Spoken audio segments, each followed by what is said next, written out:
नमस्कार, मैं लीजा अत्री। स्वागत है आपका समाचार वाणी में। ट्रंप के 26% टैरिफ में पिसेंगे किसान और कारीगर। आपके लिए क्या सस्ता और क्या महंगा होगा? भारत इससे कैसे निपटेगा? 3 अप्रैल को पूरी दुनिया में उथल पुथल मच गई। वजह थी अमेरिका के राष्ट्रपति डोनाल्ड ट्रंप का रेसिप्रोकल टैरिफ। उन्होंने भारत समेत 100 देशों पर कई गुना टैरिफ बढ़ाने का ऐलान किया है।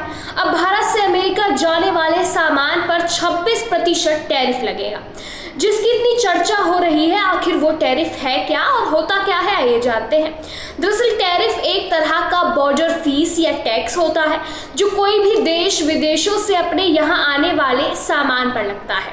इसे आयात करने वाली कंपनियों से सरकार वसूलती है। इसे घटा बढ़ाकर ही देश आपस में व्यापार को कंट्रोल करते हैं। अब मान लीजिए कि भारत में तैयार एक डायमंड अमेरिका में 10 लाख रुपए में बिकता है। अगर ट्रंप ने भारत पर 26% टैरिफ लगा दिया तो उस डायमंड की कीमत 12.60 लाख रुपए हो जाएगी। दाम बढ़ने से अमेरिका में भारत के डायमंड की खपत कम हो जाएगी। कोई देश टैरिफ बढ़ाता है तो उसके घरेलू मार्केट में विदेशी सामान महंगा हो जाता है।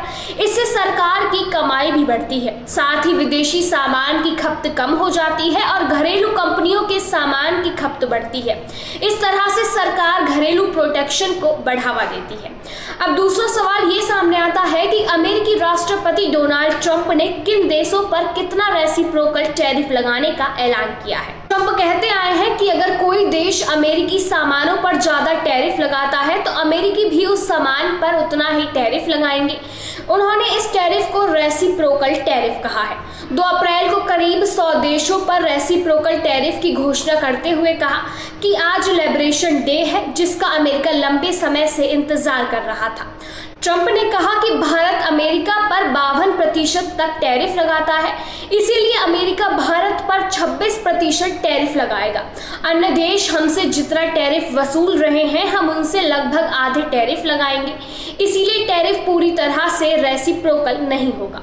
भारत के अलावा एशियाई देशों में शामिल चीन पर 34% टैरिफ, श्रीलंका पर 44%, बांग्लादेश पर 37%, ताइवान पर 32%, पाकिस्तान पर 29% और जापान पर 24% टैरिफ लगाने का ऐलान किया।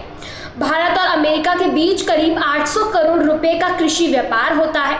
भारत मुख्य रूप से अमेरिका को चावल, झींगा, शहद, वन संपत्ति, अरंडी का तेल और काली मिर्च का व्यापार करता है और अमेरिका बादाम, अखरोट, पिस्ता, सेब और दालें भेजता है। अब ग्लोबल ट्रेड रिसर्च इन्वेस्टिगेट यानी GTRI की रिपोर्ट के मुताबिक भारत अमेरिका के कृषि उत्पादों पर औसत टैरिफ 27.7% लगता है, जबकि अमेरिका में भारतीय कृषि उत्पादों पर 5.3% है।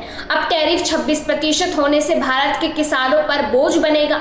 अमेरिका में भारत के कृषि सामान महंगे होने से उनकी मांग घटेगी और मांग घटने से किसानों की आमदनी कम हो जाएगी। इसके अलावा कुछ टॉप सेक्टर जो ट्रंप के रेसिप्रोकल टैरिफ से ज्यादा प्रभावित होंगे।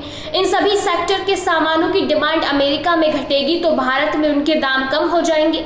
इससे इन सेक्टरों से जुड़े लोगों और किसानों, कामगारों पर नकारात्मक असर पड़ेगा। उनकी आमदनी घटेगी और रोजगार भी कम हो सकते हैं। ऐसी ही और अपडेट्स जानने के लिए जुड़े रहिए हमारे साथ।